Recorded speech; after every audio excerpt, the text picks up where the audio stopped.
Okay, welcome back. I hope everyone has had a pleasant break. Now we have a deep immersion in all of the special terminology of initiation for the first part, and then after that, some practice. So I say stages on the path for Theosophical Society Adyar, because there is more than one Theosophical Society on the planet, and not all of them are in agreement with this idea of initiation. So this is specific to the Theosophical Society with headquarters in Adyar near Chennai, India, which the International Theosophical Centre here in Naarden is associated with. So,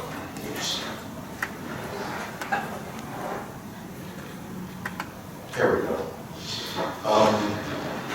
So the first stage of coming to the path, which is the path of initiation, is among preparations talked about in the outer court. And then we have something called the probationary path, which has to do with qualifications as opposed to preparations. That is described in the Path of Discipleship. Both of these books are by Besant. And as I mentioned in the morning, the Theosophical Publishing House in the Netherlands is doing new translations of these books to be released sometime in the next year or two, I suppose. Then there is something called the path proper, which refers to the initiations. We do not much speak about something called the path improper here in the Theosophical Society. There are many of those, as we all know. The path proper, of course, can be described in many ways. This is the way for the T.S. Adyar, and it has to do with the Masters, a book by Besant, and the Masters of the Path by Charles Leadbeater. And then there is an obscure thing called the official period, meaning the period that involves evolution if you are a member of the occult hierarchy, and this is described in the Masters and the Path. Always very interesting, but for me a little bit like reading comic books about Superman and other superheroes. And then there are various levels on the path that are described in the Theosophical Society Adyar literature. And these are, in a sense, technical words, but they're never described as such. And when you read a book, for example, if you're reading the original in English, you see the word aspirant and you do not know what it means. It means someone who is aspiring intentionally to further their spiritual growth along the ways that are described in this version of the path. And the aspirant is someone who has not yet entered the probationary path. On the probationary path, you have a pupil, not an aspirant.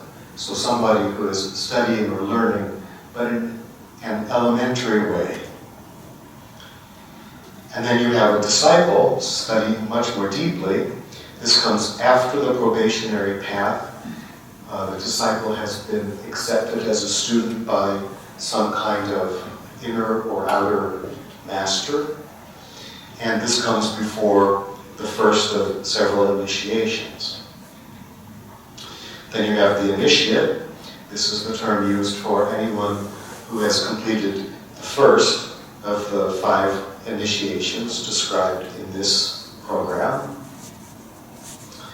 And at the 4th initiation, you have an adept, someone who is not yet fully a master, but is a considerable power on their own because of the knowledge that they have of the inner and outer workings of themselves and of the universe.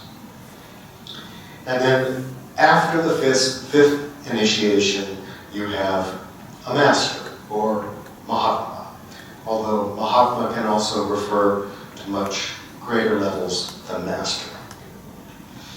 And then after the master, you have the official. These are the ones that are working in the occult hierarchy, and according to Leadbeater. after the fifth initiation, there are 7 paths that can be chosen depending on the kind of work you will be doing in this occult hierarchy. So let's begin at the very start. Leadbeater talks about how people come to the path.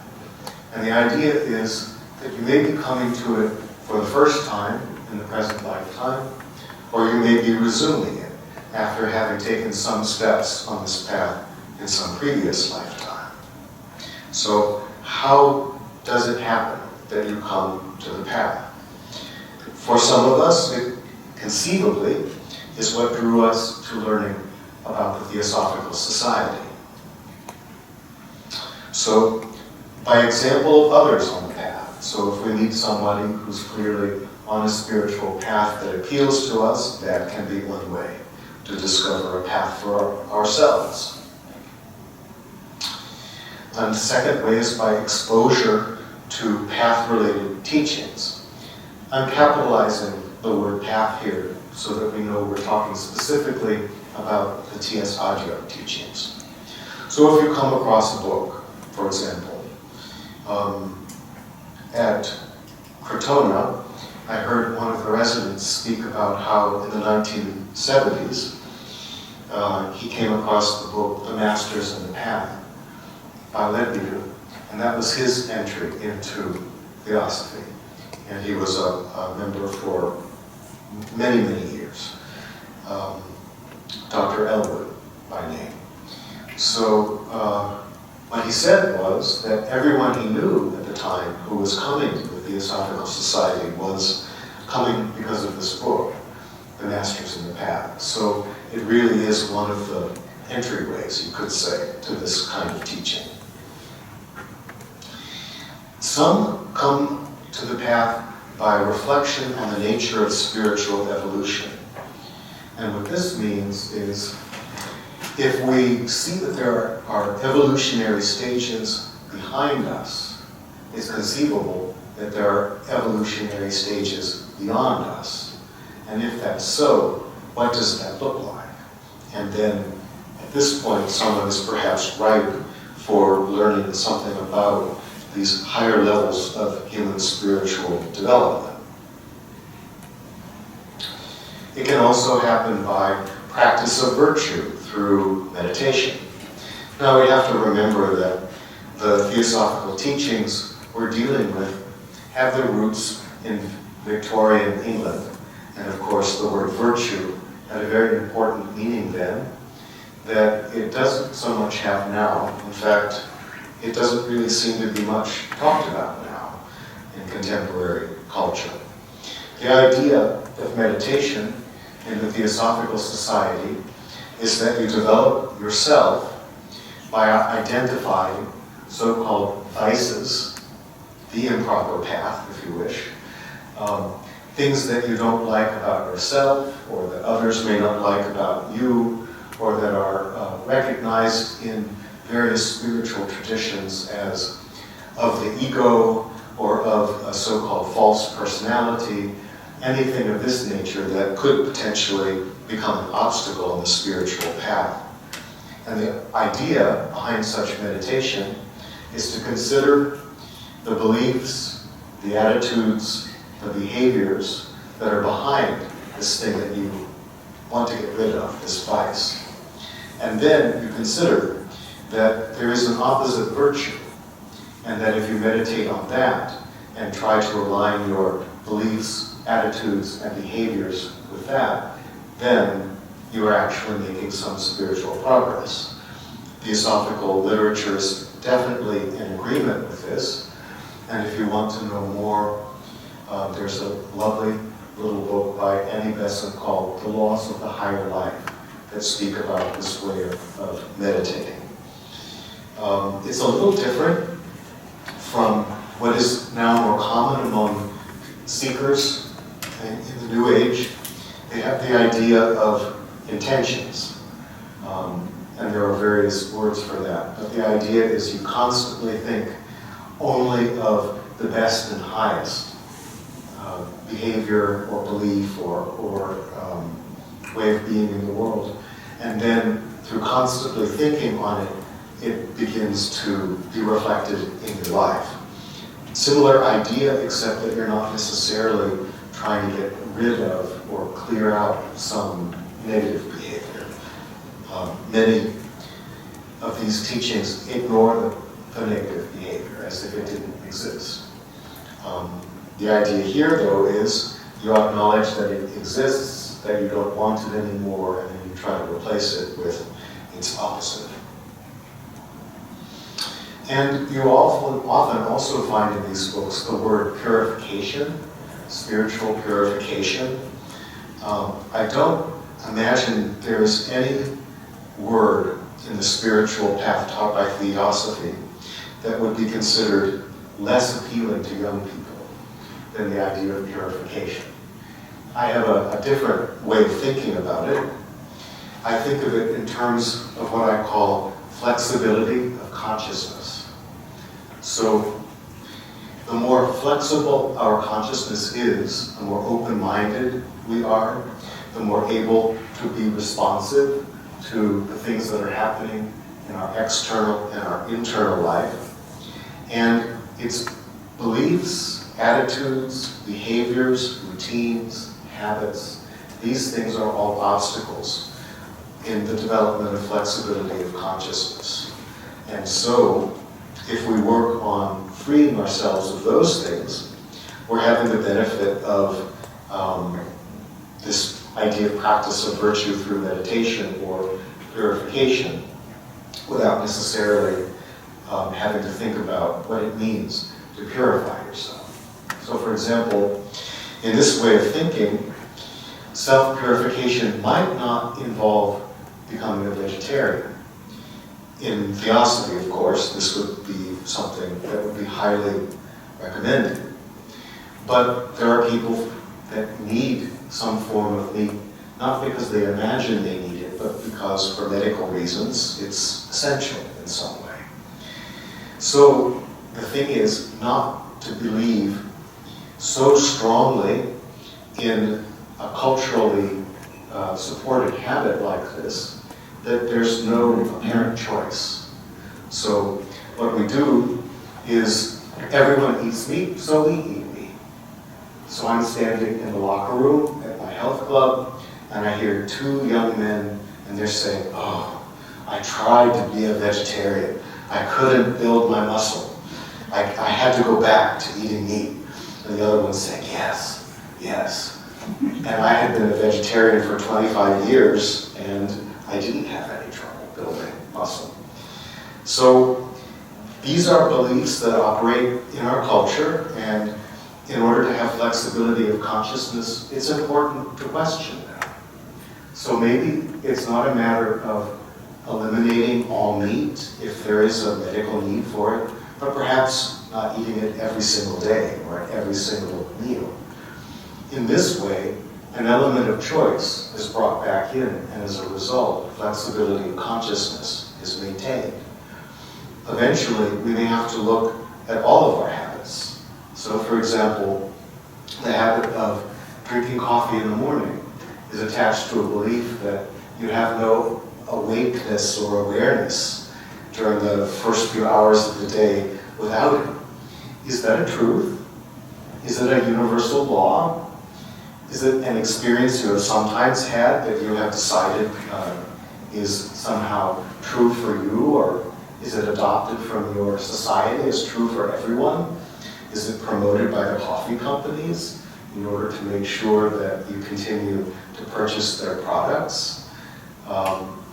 When you start investigating things, you begin to realize just how many of our beliefs are adopted without question, and they affect our flexibility of consciousness. Think about this. Is it ever really a choice to have a cup of coffee? If it is, then you have flexibility of consciousness. If it isn't, then you have something to work on. I have a very good friend. He gets up in the morning, he goes to the local cafe, he does some work, then he goes on to his other work, and this is a habit or routine. I don't know if he believes that he can't work without doing it, but he doesn't seem to have other approaches to things. And I would consider that an example of flexibility of consciousness that needs to be restored. He's made the experiment. He absolutely loves how much money he saves when he doesn't go to Starbucks every single morning. And then he forgets that somehow and goes back. But in the moment when he decided not to go, then flexibility of consciousness was being restored. I think that's a better way of thinking about the changes we need to make when we're trying to prepare ourselves for some kind of spiritual path than the idea of purification. Thought control is another aspect that can be acquired through meditation. In the Theosophical tradition, this means essentially the elimination of karmic causes. It's another expression of flexibility of consciousness. A karmic cause would be, for example, I drank coffee when I was 5 because the adults did it, and I wanted to be an adult. I wanted to grow up as fast as possible. And then you can never stop drinking coffee because, of course, you're constantly reinforced in doing that. I can use coffee as an example because the first time I tasted it, I said, "What horrible burnt stuff." And it always has tasted like that to me, and so I never had the habit. So I'm not trying to promote the idea of giving up coffee. It's simply an example. In the same way that vegetarianism was an example. But it can be a very interesting exploration to go back into your history and discover when it was and how it was that some form of addiction or constantly repeated behavior occurred. For me, it was cookies. My mother baked cookies. Now I have to go every day and get a cookie because that helps me know I'm loved. I try everything I can do to break this habit. So far I have not completely succeeded. So I've been told I only really have 2 vices, cookies and used bookstores. I hope that's true. So character building is another form of practice that can be gained through meditation. This is the movement from some form of vice to some form of virtue, in the sense that Besant was thinking of these words. And then ultimately self-transformation, or as it was more lately called in the Theosophical Society, self-regeneration, which is essentially a movement from being driven by lower motives to being driven by higher motives, higher ideals. A lower motive is, I want that car because everyone will think well of me. And a higher motive might be, I give up a car because it's destroying the environment, just as an example. I can say that too because I let go of my car in 2007. Thank you.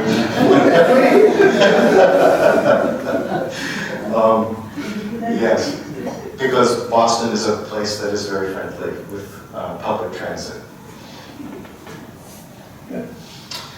Finally, another means of coming to the path is recollection of past lives where you were exposed to the path in some way. I call this self-remembering.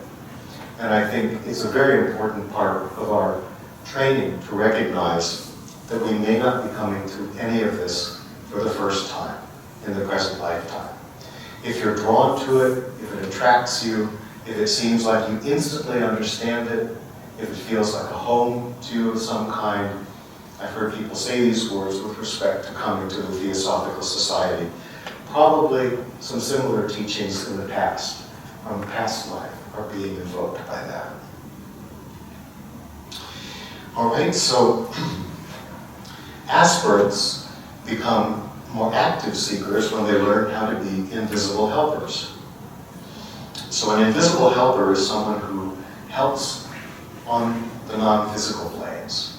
So not just visible helping, which is doing work in the world, welfare and charity, work of that nature, but being open to the idea that during the night, during sleep, during dreams, you might be able to help people.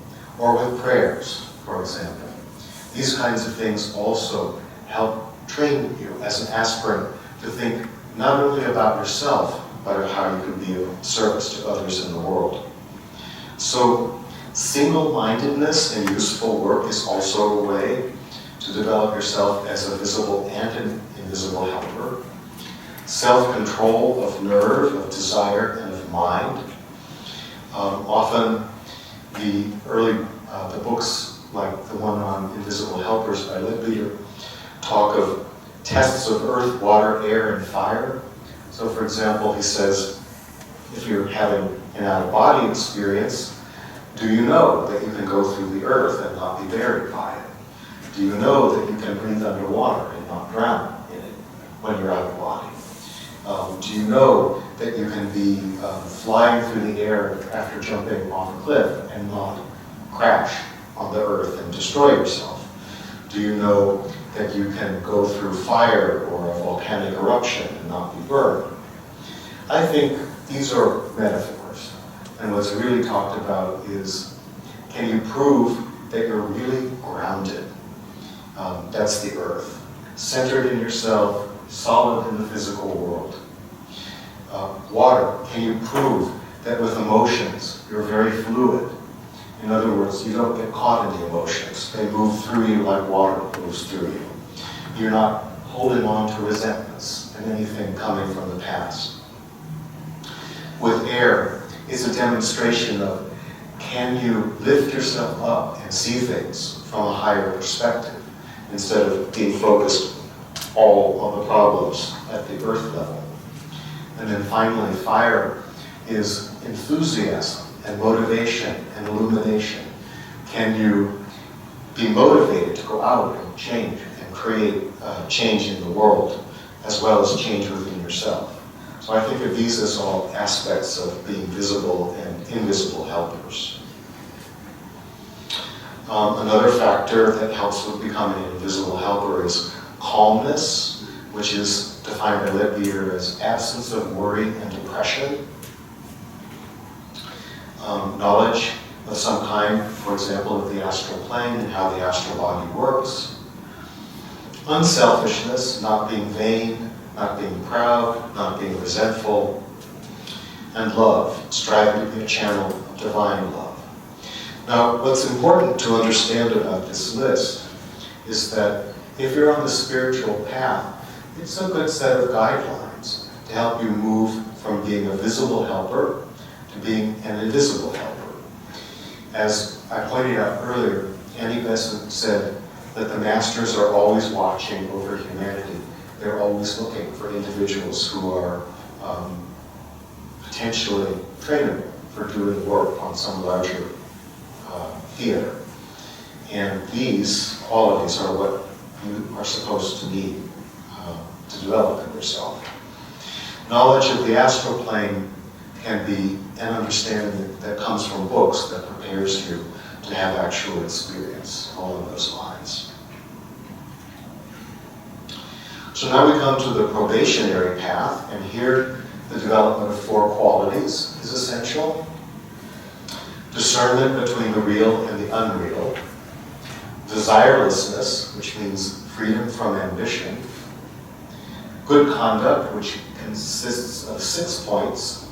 Control of thought, or purity or flexibility of consciousness. Control of action and speech, essentially applying the principle of ahimsa, yoga term, Sanskrit term for non-harming, in action and speech. This is one that we'll come back to when we look at the practice in the later part of the afternoon. It's very difficult to practice non-harming in action and speech and thought, because we say things all the time that are essentially unkind, and we say them to ourselves in our mind as well as saying them to others. So for example, you have a sense of humor. You like to make jokes. You like to poke fun at someone. Is it really kind? Is it non-harming to do that?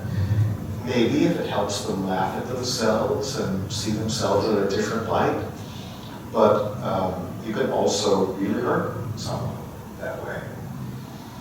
I'm very lucky. I have a little voice in my head that says, don't say another word. And I listen to that voice. Socrates supposedly had a similar voice in his head. The philosophers are all talking about what that voice could be saying. It's a very simple thing. It just says, go or don't go, yes or no. And if you learn to trust it and be guided by it, then this idea of non-harming becomes an easier thing. I tease people a lot, but I always stop, I hope, before it hurts. And I still have friends, so I think it works. Tolerance towards everyone. This is such a problem for human beings. I think in general, and especially now, the number of things that we need to be tolerant of is constantly increasing. One example is LGBT. I don't know what number we're up to now in terms of being tolerant with people of alternate sexuality or gender preferences or perceptions of themselves. But that really is just one of the most apparent ways in which tolerance is coming up as a question that needs to be considered in all things. Tolerance of religions and their different practices, of people's different appearance, of people's different cultures and languages. Obviously, our first object, the Universal Brotherhood of Humanity, is supposed to help us, support us in doing that. I like the term kinship in addition to the idea of the Universal Brotherhood because it doesn't have the same gender characteristics, and it really emphasizes that we're all part of the same family, but we might not just be brothers, we might be more like parents or more like children in this universal family. So as far as tolerance is concerned, this really is our special world of practice.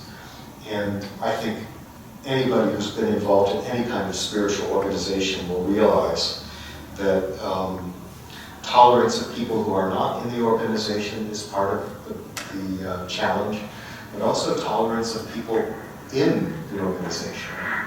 I've heard people talk about planning and committee meetings within the Theosophical Society where it seemed pretty clear that Universal Brotherhood applied to everyone else but the people on the committee. Almost as if Universal Brotherhood was for everyone who wasn't a Theosophist, but not for other Theosophists. So obviously this kind of thing needs to change. Continuing with good conduct, developing endurance. I prefer the word resilience, adaptability, in other words, which comes back again to flexibility and consciousness. Confidence or self-confidence, or especially self-reliance. In other words, not being tied to a particular authority with respect to what we do and when we do it, but feeling that there's an inner voice that supports us in doing that. Calm one-pointedness, that's how it's described in the literature. I would think of it as freedom from reactivity. And my constant practice with that is, can I read the news and say to myself, that is just information, instead of no, or yes, or some other reaction between those two. It's a good practice, because, well, our world consists of every possible view of it, and every possible stage and level of evolution, and we have to respect that there are people who will agree with things we do not agree, precisely because they are at a different stage of evolution than we are. And they have to go through that and experience the karma or the consequences of that. And in the meantime, we have to find ways where we can continue to grow with perhaps a broader perspective on things and not be pushed out or mistreated. And finally, among the probationary path, the fourth quality is resolve, to achieve liberation. That's a very abstract thing because no one can ever really define what liberation is. But everyone knows what they don't like about the world, and everyone wants to be in a world where none of those things exist. And so I think the most primitive conception of liberation is simply freedom from most of what this world entails. But this is a world based on the principle of growth. We have to grow through it. We can transcend it. So maybe transcendence is a better word than liberation. Lifting ourselves to a higher level so that the problems that are experienced here are simply seen as lessons, neither good nor bad, but ways that helped us discover more about ourselves and become more deeply of service to others. So, the probationary path is the attempt to practice and integrate into daily life these things. If you would like to explore what that means, both in a theosophical context and in the context of daily life, I recommend a book called Talks on the Path of Occultism. There are 3 volumes. Each one is a commentary on one of the classic theosophical texts. The one for these qualities is At the Feet of the Master. And there are wonderful things from Besant and from Leadbeater about how to live within the guidelines for the probationary path that are offered in this book.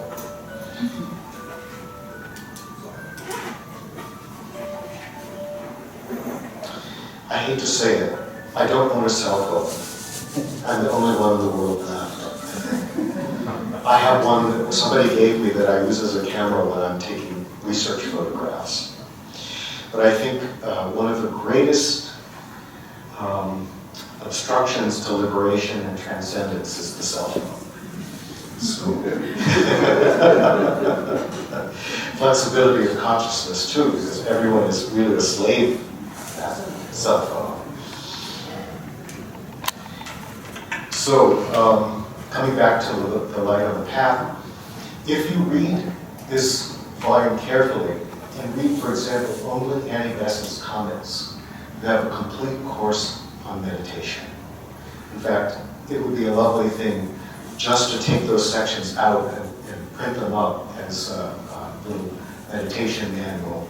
I don't know that anyone else has noticed this, but it's complete, and it brings together many, many things from a dozen books in a few very, very well-worded paragraphs. Okay, let's move on. So, for the path of discipleship, we experience several levels of relationship with some kind of spiritual teacher or master, according to this path.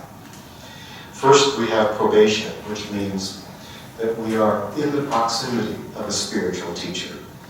Those of us who go, for example, to live in an ashram that has a living spiritual teacher as its head, have the opportunity for what is called in the yoga tradition darshan, which means viewing and being viewed by the teacher, and sometimes also transmissions of energy and teachings. This also can be experienced in Mahayana Buddhism with certain of the lamas in Tibetan Buddhism. Often we follow a spiritual teacher because we find that we like to be in their presence and it helps lift us up to become a better self. I have known friends of mine who dust off my books whenever I come to visit them once a year and make sure that they're doing all the practices for the week before I come. I'm not sure that I fully approve of this. It's not that I don't want them to practice, and it's not that I want them to practice all the time. It's that I want them to have a motivation that isn't impressing me. So, yeah, wanting to impress the guru is definitely a danger on any spiritual path. So, in this context, through the proximity of consciousness, it is said that the master establishes a kind of spiritual link with the disciple. And the master is observing the disciple's energy bodies and looking for what is or is not working, and is checking for any form of what I would call waywardness, leakages in the energy bodies, spiritual blockages of one kind or another.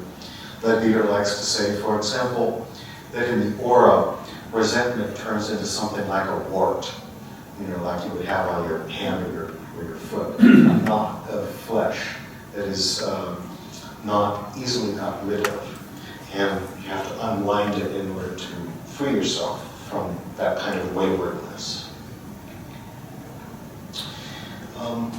Probation and nearness to some kind of teacher provides an opportunity for apprenticeship training and opportunities for work.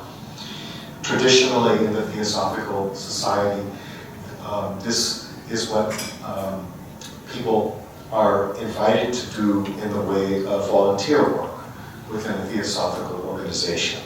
The idea being that by showing up for this kind of work, you're furthering your spiritual growth, you're overcoming some of the difficulties with flexibility of consciousness, and making yourself known to or visible to some kind of higher spiritual teacher.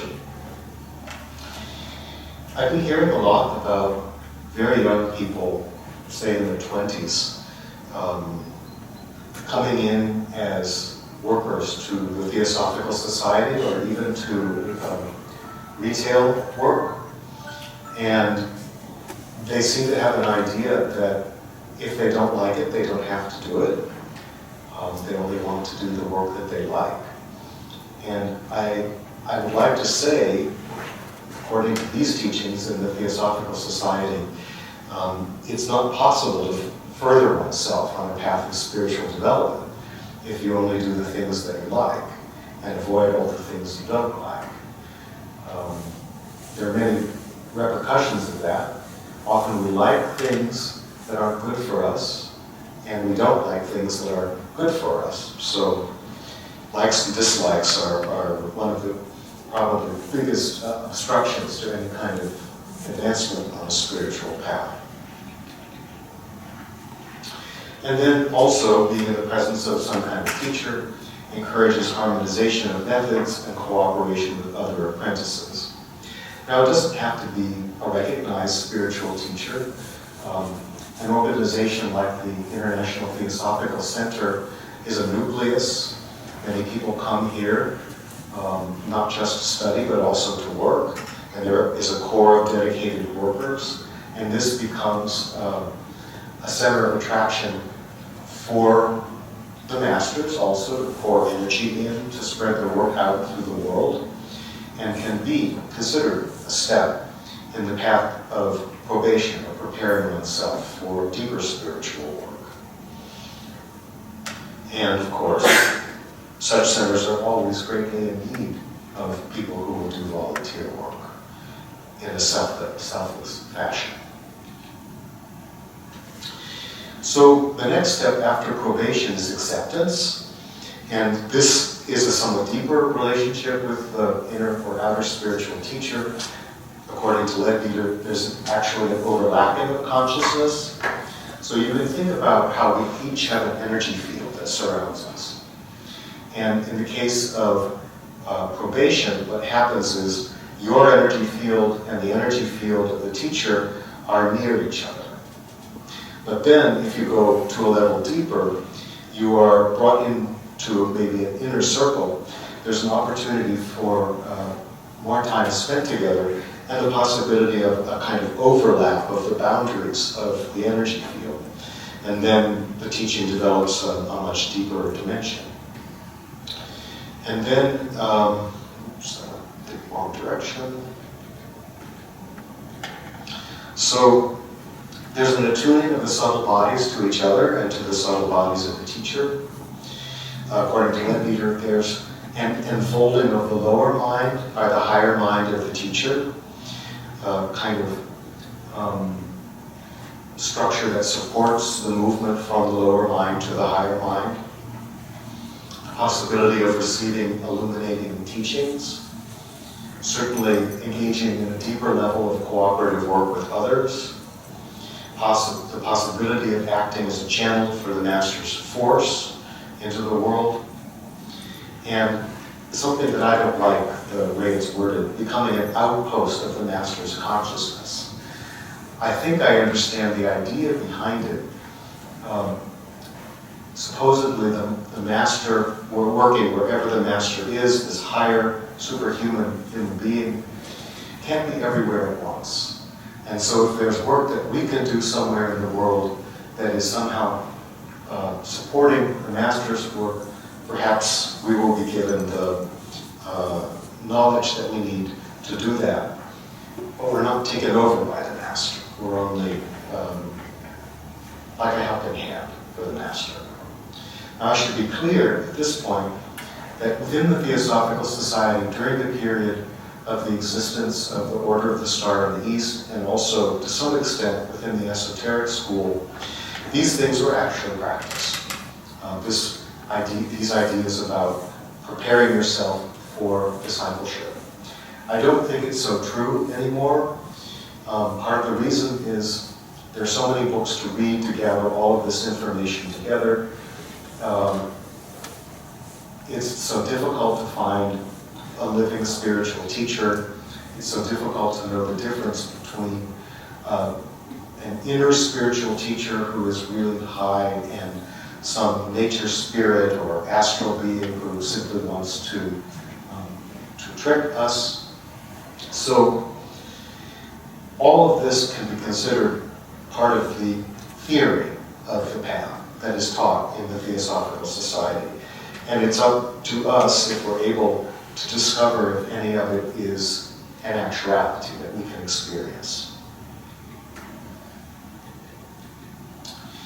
And then another word that I do not think well of is what he calls it sonship. At this point, there is a total merging of consciousness between the disciple and the Master. And there are difficulties with that idea. One of them is, what is our autonomy? Where are our self-boundaries? Are we taken over by a foreign being to be used for purposes that may not be according to our own desire or will, or even spiritual growth? There is, among many non-theosophical spiritual teachings, an idea that you can somehow be lifted up by the Master into liberation. And I think this idea has maybe some place in those traditions, but I don't really think it has a useful place in Theosophy, at least not in the way most people would conceive of it. On the other hand, there may be what we could call an inconceivable state of consciousness in which it's possible to be fully ourselves and yet fully blended with another being, and in a way that is mutually advantageous to both sides. That's an inner experience. It can't really be described. And so all I can say is that it exists within the Theosophical Society teachings as a possibility. What this actually means, oops, I went backwards again. There we go. So now it's not just the mental body that's being enfolded, but it's the soul level of being, the causal body. Direct access to the Master's wisdom comes from that, acting as a so-called ray of, or a proxy for the Master's consciousness. Again, this gets very abstract. I'm not going to try to explain it in a way that makes useful sense out of it. Finally, along this path of discipleship comes the opportunity to be initiated into the occult hierarchy that guides the planet. Usually this takes place in the Theosophical tradition of Adyar in 5 stages that are spread over several lifetimes. And I'm only going to talk about the esoteric Christian version. There's a Buddhist version and a Hindu version, but I think they were essentially invented by Leadbeater and Besant, and so I don't think they are authentic. So the first initiation represents the birth of Christ consciousness within. That's what makes an initiate.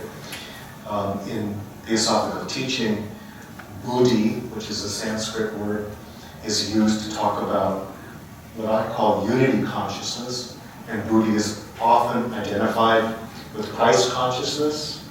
And so essentially what is meant here is the birth within oneself of the experience, the sustained experience of unity consciousness with other human beings or with all beings.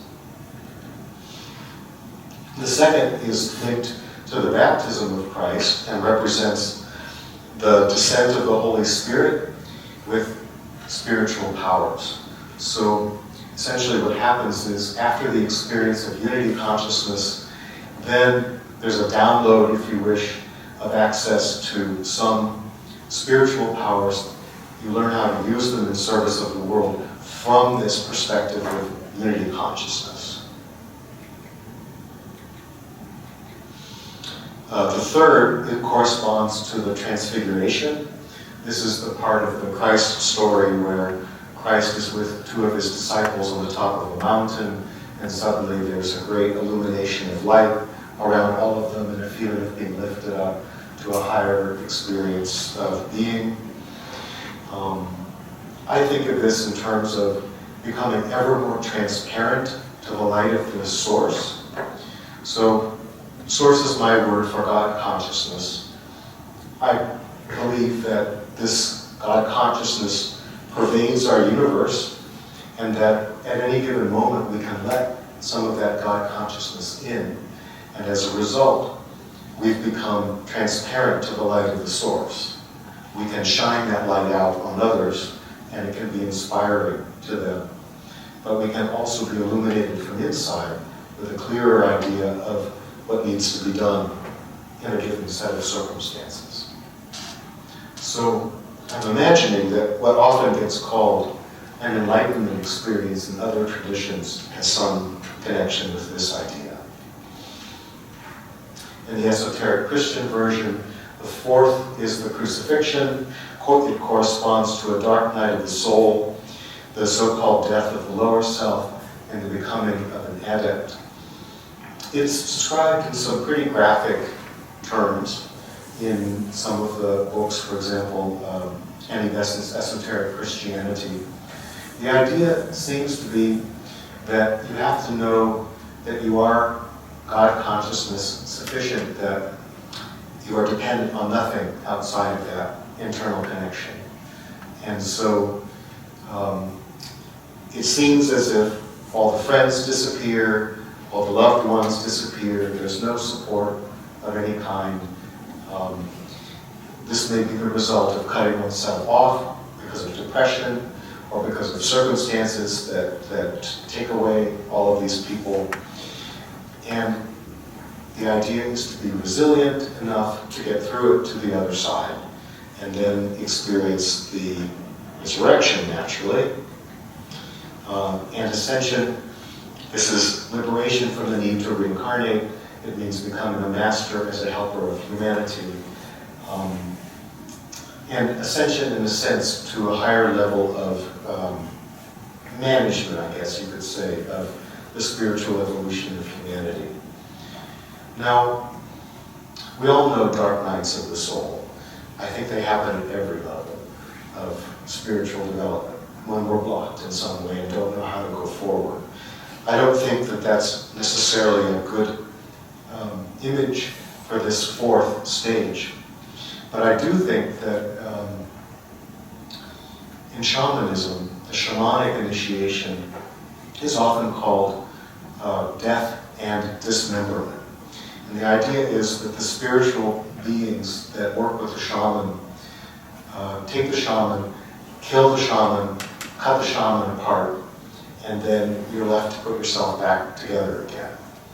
And I think the truth of this is the death of the old self, and then the pulling apart of all of our beliefs, all of our attitudes, all of our behaviors, in order to have some new way of perceiving the world, and then learning how to integrate that, and then basing our life on that. And supposedly, the shaman, after experiencing this initiation ritual, becomes a healer of others, and a mediator between the different levels of being, the human level, the ancestors, the gods, the animals, and so on. So I think crucifixion probably can better be understood as a death and dismemberment scenario than a dark night of the soul, although I'm sure that could also accompany it. Now, this idea of death and dismemberment is, in a sense, the story, the archetype behind people who have had near-death experiences. People who have died on the operating table and come back and remember something of what they experienced on the other side. They're not necessarily pulled apart and dismembered in the way the shaman is dismembered, but they often are required to look at their life as if it were being judged to see what was important and what wasn't important, and then learn what work they still needed to do, what things that were holding them back, and when they come back, if they're able to integrate all of this, they can become a healer, a teacher, a server, and they have some kind of connection with God consciousness that they did not have before the near-death experience. It could even be said that the near-death experience was the only way that they could get there. And it may be something like this idea of the fourth initiation. Now, I have to apologize for you've listened very patiently and very deeply. The things that I'm about to tell you get even weirder than what I've talked about up until now. I'm going to go very quickly because I personally have no basis for really understanding most of the rest of this. All I can do is report on it. And you'll have it to study, and you'll know what books to go to if you want to learn more. But the idea is after the fifth initiation, you can choose one of 7 ways as your path back to Source. These ways are called will, power, or love, wisdom, activity, or mediation, sometimes tact, adaptability, beauty and harmony, science or detailed knowledge, factual knowledge, devotion coming from the heart, or something called ordered service or ceremonial magic. This actually is better expressed as work with the non-human evolution called the Deva evolution. One way to make this perhaps a little clearer to human beings who are not beyond the fifth initiation is in the Theosophical Order of Service, TOS, an organization that runs in parallel to the Theosophical Society as made up of individuals who want to bring the theosophical ideals out into the world in some form of service of others. Back in 1927, this diagram was invented, and it took me a long time to find it. I read about it, and then finally I was able to discover it. The Theosophical Order of Service was created by Besant in 1908. The idea was to practice universal brotherhood or unity consciousness by means of social service. All members of the TSI are automatically members of the Theosophical Order of Service, but many of them do not know this. There are local, national, and international groups, and they all have volunteer work that can be done as an expression of bringing theosophical ideas into the world as social service. Again, this will be a part of a PDF where you get them if you want to know more. Here are the addresses on the internet that you can go to. So this Theosophical Order of Service diagram was invented by a Theosophist American by the name of Max Wardall, who was the head of the International Theosophical Order of Service in the late 1920s. And it associates different modes of service with each of the 7 rays, although it's not an exact equivalent.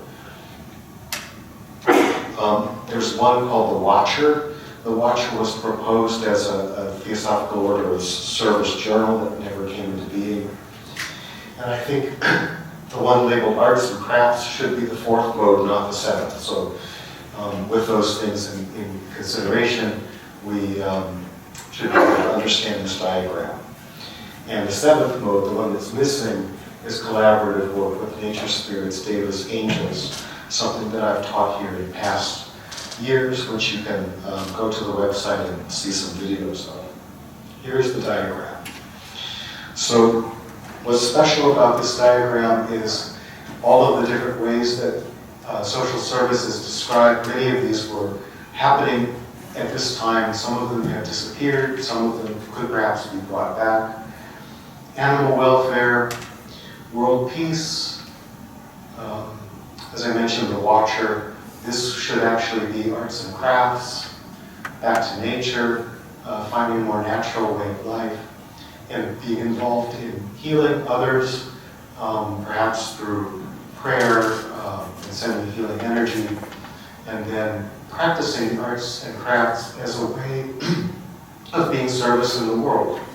And then, as I mentioned, what should actually be here is collaborative work with angels and devas. I would love to live in a Theosophical Society that's supporting all of this. So I want to bring this diagram back as a possible plan. If I were to contribute, it's not just in the area of collaborative work with devas, but also creative work, because I'm a practicing composer of classical music.